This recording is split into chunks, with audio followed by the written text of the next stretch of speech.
नमस्कार, खबरें जारी न्यूज 24 पर मैं हूं आपके साथ मकसूद खान। खास पेशकश में सवाल, कैसे होगा यूपी राजस्थान का डैमेज कंट्रोल। एक बार फिर से केंद्र में एनडीए की सरकार बनी है और तीसरी बार नरेंद्र मोदी ने प्रधानमंत्री पद की शपथ ले ली है। बीजेपी और सहयोगी दलों के सांसदों ने भी मंत्री पद की शपथ ली। वहीं देश के दो राज्य जहां से बीजेपी को उम्मीदों के मुकाबले नतीजे नहीं मिल पाए, वो राज्य उत्तर प्रदेश और राजस्थान, जहां के नतीजों ने बीजेपी को पूर्ण बहुमत से रोक दिया है। हालांकि वहां से भी केंद्र की कैबिनेट में सांसदों को जगह मिली है। वो कौन से सांसद हैं जो मंत्री बनाए गए हैं और कैसे इन दो राज्यों में बीजेपी पूर्ण बहुमत से दूर रह गई, देखिए हमारी इस खास पेशकश में।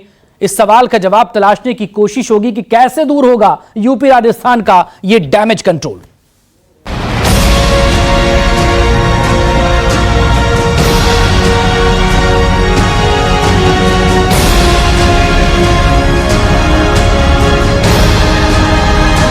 मैं नरेंद्र दामोदर दास मोदी,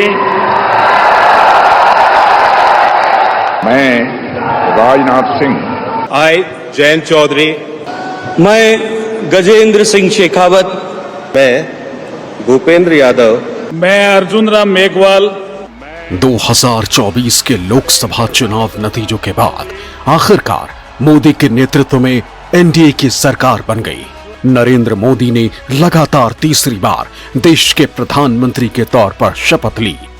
श्री नरेंद्र दामोदर दास मोदी।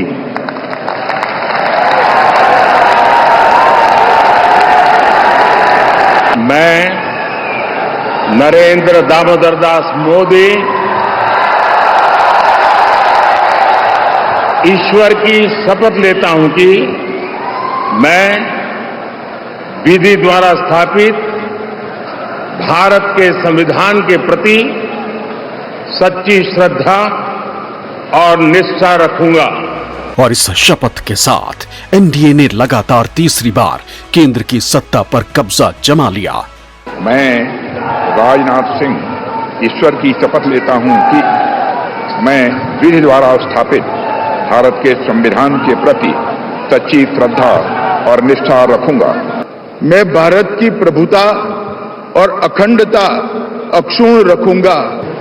मैं संघ के मंत्री के रूप में अपने कर्तव्यों का श्रद्धापूर्वक और शुद्ध अंतःकरण से निर्वहन करूंगा तथा मैं भय या पक्षपात, अनुराग या द्वेष के बिना सभी प्रकार के लोगों के प्रति संविधान और विधि के अनुसार न्याय करूंगा। मैं शिवराज सिंह चौहान ईश्वर की शपथ लेता हूं। 2024 के चुनाव में किसी भी पार्टी को जनता का जनादेश नहीं मिला। भले ही बीजेपी सबसे बड़ी पार्टी बनकर उभरी, लेकिन वो भी बहुमत के आंकड़ों को छू नहीं सकी। नतीजा ये हुआ कि घटक दलों के सहारे मोदी सरकार ने सत्ता की हैट्रिक लगाई। देश के दो राज्य जहां से बीजेपी को जबरदस्त प्रदर्शन की उम्मीद थी, वो थे यूपी और राजस्थान। लेकिन जब परिणाम आए तो बीजेपी को सबसे बड़ा नुकसान इन्हीं दो राज्यों में हुआ। हालांकि एनडीए सरकार में इन दो राज्यों से भी मंत्री बनाए गए, लेकिन 2019 के मुकाबले इस बार मंत्रियों की तादाद इन दो राज्यों में कम हो गई। 2019 में यूपी से मोदी कैबिनेट में 12 मंत्रियों को जगह दी गई थी। 2024 के लोकसभा चुनाव में इनमें से 7 मंत्री चुनाव हार चुके हैं। वहीं बीजेपी को अयोध्या समेत कई सीटों पर करारी शिकस्त का सामना करना पड़ा है। ऐसे में इस बार यूपी से मंत्रियों की तादाद कम हो गई। I, Hardeep Singh Puri, do swear in the name of God that I will bear true faith and allegiance to the Constitution of India as by law established. I Jayant Chaudhary do swear in the name of God that I will bear true faith and allegiance to the Constitution of India as by law established. मैं जितेंद्र प्रसाद ईश्वर की शपथ लेता हूं कि मैं विधि द्वारा स्थापित भारत के संविधान के प्रति सच्ची श्रद्धा और निष्ठा रखूंगा। एनडीए सरकार में जिन सांसदों को यूपी से जगह दी गई, उनमें Rajnath Singh BJP, Hardeep Puri BJP Rajya Sabha, Anupriya Patel Apna Dal S, Jayant Chaudhary RLD, Jitin Prasad BJP, BL Verma BJP, SP Singh Baghel BJP, Pankaj Chaudhary BJP और कमलेश पासवान का नाम शामिल है। हालांकि एनडीए के नेताओं का कहना है कि पीएम मोदी के नेतृत्व में इस बार यूपी के साथ साथ पूरे देश के विकास कार्यों को और धार मिलेगी। यूपी से इस बार कम मंत्री बनाए जाने के पीछे सबसे बड़ी वजह लोकसभा चुनाव में यूपी में पार्टी का प्रदर्शन माना जा रहा है, क्योंकि यूपी ही वो राज्य है जिसकी वजह से बीजेपी बहुमत के आंकड़े से दूर रह गई। लेकिन इसी बीच सवाल उठता है कि आखिर यूपी जिसने 2014 से लेकर 2019 के चुनाव में बीजेपी को बम्पर समर्थन दिया, वो 2024 में बीजेपी से नाराज क्यों उठी और वो कौन सी वजहें हैं जिसकी वजह से बीजेपी का विजय रथ उत्तर प्रदेश में आकर रुक गया। चलिए आपको बताते हैं। पहला, राम मंदिर कार्ड असरदार साबित नहीं हुआ और बीजेपी अयोध्या मंडल की 5 सीटें हार गई। दूसरा, चुनाव में काशी फैक्टर बेअसर रहा और बीजेपी पूर्वांचल की 26 में से 17 सीटें हार गई। तीसरा, कैंडिडेट के चयन में पार्टी आलाकमान से बड़ी चूक हुई। स्थानीय कार्यकर्ताओं के सुझावों को दरकिनार करना भी बीजेपी के हार की बड़ी वजह बना। चौथा, मोदी मैजिक फेल हो जाना। बीजेपी को उम्मीद थी कि एक बार फिर मोदी मैजिक चलेगा, लेकिन ऐसा हो न सका। यूपी की जनता ने स्थानीय मुद्दों पर ज्यादा भरोसा किया और उसी पर वोट किया, जिससे मोदी मैजिक के यूपी में फीका नजर आया। पांचवा, जातीय समीकरण में बीजेपी अखिलेश पीडीए फॉर्मूला यानी पिछड़ा दलित अल्पसंख्यक वाले मुद्दे का काट नहीं निकाल पाई और इन सभी ने एकजुट होकर इंडिया गठबंधन के पक्ष में वोट किया, जिससे बीजेपी को बड़ा डेंट पहुंचा। पिछले 2 लोकसभा चुनाव में मोदी मैजिक चला था, लेकिन इस बार पूरी तरीके से ये फ्लॉप साबित हुआ। बीजेपी को उम्मीद थी कि नरेंद्र मोदी एक बार फिर यूपी में पार्टी की नैया पार करा लेंगे, लेकिन ऐसा नजर नहीं आया और इसका सबूत ये है कि यूपी की 29 लोकसभा सीटों पर मोदी ने चुनाव प्रचार किया, लेकिन इन 29 में से 16 सीटें बीजेपी हार गई।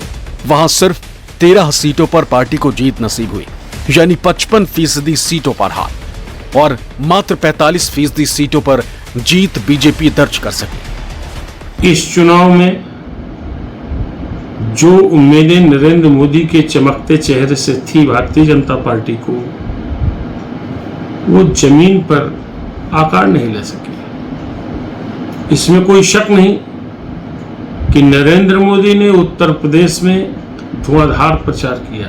नरेंद्र मोदी जहां जहां गए, जीतने की बात तो छोड़ दीजिए, नरेंद्र मोदी की अपनी सीट वाराणसी के इर्द गिर्द अधिकांश सीटें भारतीय जनता पार्टी हार गई। कारण साफ है,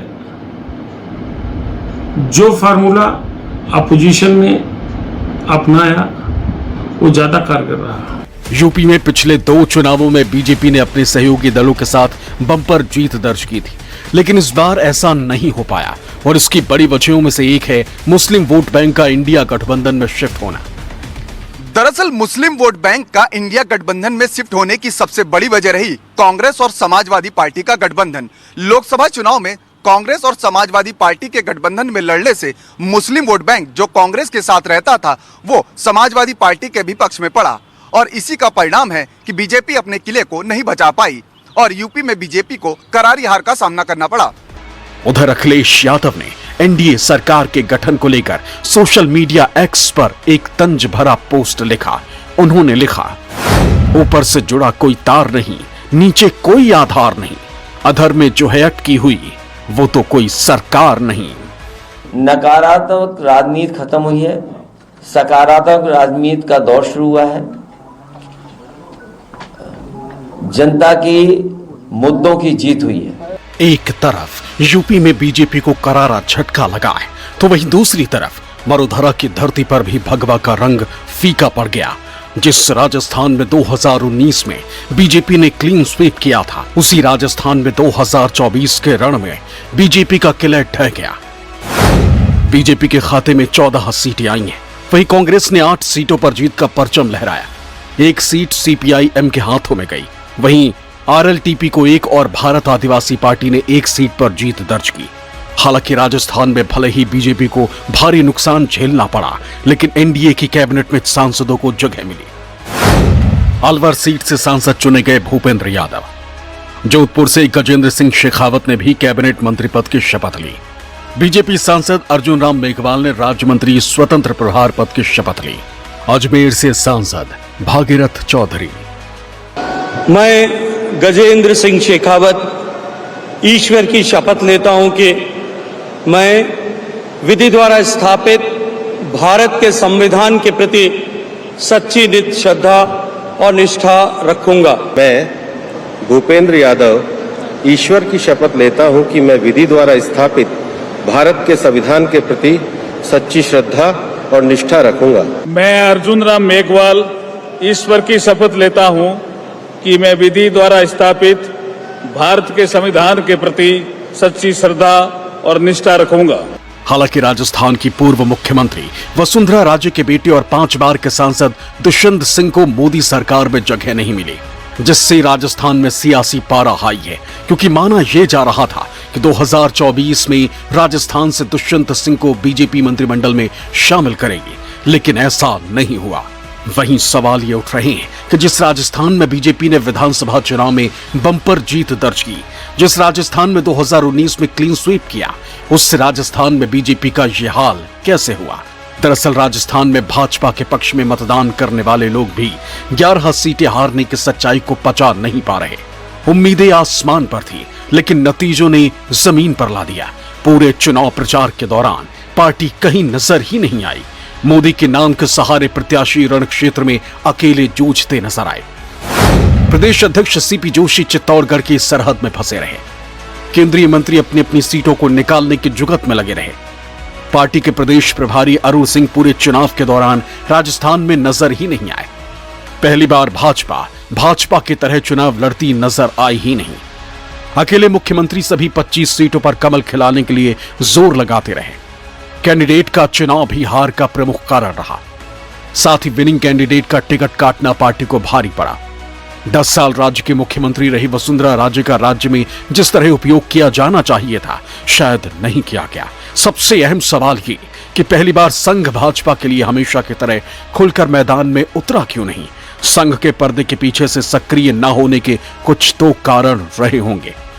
ये वो कारण है जिसकी वजह से बीजेपी को राजस्थान में बड़ा डेंट लगा। राजस्थान में भी करीब करीब वही कारण है जो उत्तर प्रदेश में कारण है। वहां भी संगठन का सवाल था, संगठन मंत्री हटाए गए, वसुंधरा राजे का सही ढंग से इस्तेमाल नहीं किया, अकेले मुख्यमंत्री सेंट्रिक पूरा चुनाव रहा, कास्ट बहुत ज्यादा इफेक्टिव समीकरण वहां बन गया, आरक्षण का मुद्दा रहा, संविधान का मुद्दा रहा, मतलब करीब करीब सारे मुद्दे एक जैसे, उत्तर प्रदेश जैसे ही मुद्दे वहां पे भी रहे। और राजपूतों वाला जो मसला था वो भी बहुत इंपॉर्टेंट था, जैसा उत्तर प्रदेश के पश्चिमी उत्तर प्रदेश से शुरू हुआ था, तो वहां भी यही हालात थे। हालांकि राजस्थान में पार्टी को आत्म मंथन करने की जरूरत है। हार के कारणों और हार के लिए जिम्मेदार लोगों की पहचान भी करनी होगी। सिर्फ मोदी के नाम के सहारे चुनावी वैतरणी पार करने की मानसिकता से भी ऊपर उठना होगा, क्योंकि अगर बीजेपी अभी नहीं संभली तो फिर सियासी फिसलन और गहरी हो सकती है। 2024 के चुनाव ने साफ कर दिया कि मोदी फैक्टर के सहारे हर बार चुनाव जीता नहीं जा सकता, बल्कि आम जनता से जुड़े मुद्दों की राजनीति पर ही जनता वोट करेगी। हालांकि एक बार फिर नरेंद्र मोदी ने देश के प्रधानमंत्री के तौर पर शपथ ले ली है, लेकिन एक बात तो साफ है कि विपक्ष इस बार मजबूत हुआ है और इस बार सरकार की राहें आसान तो नहीं रहने वाली। Bureau report, news 24।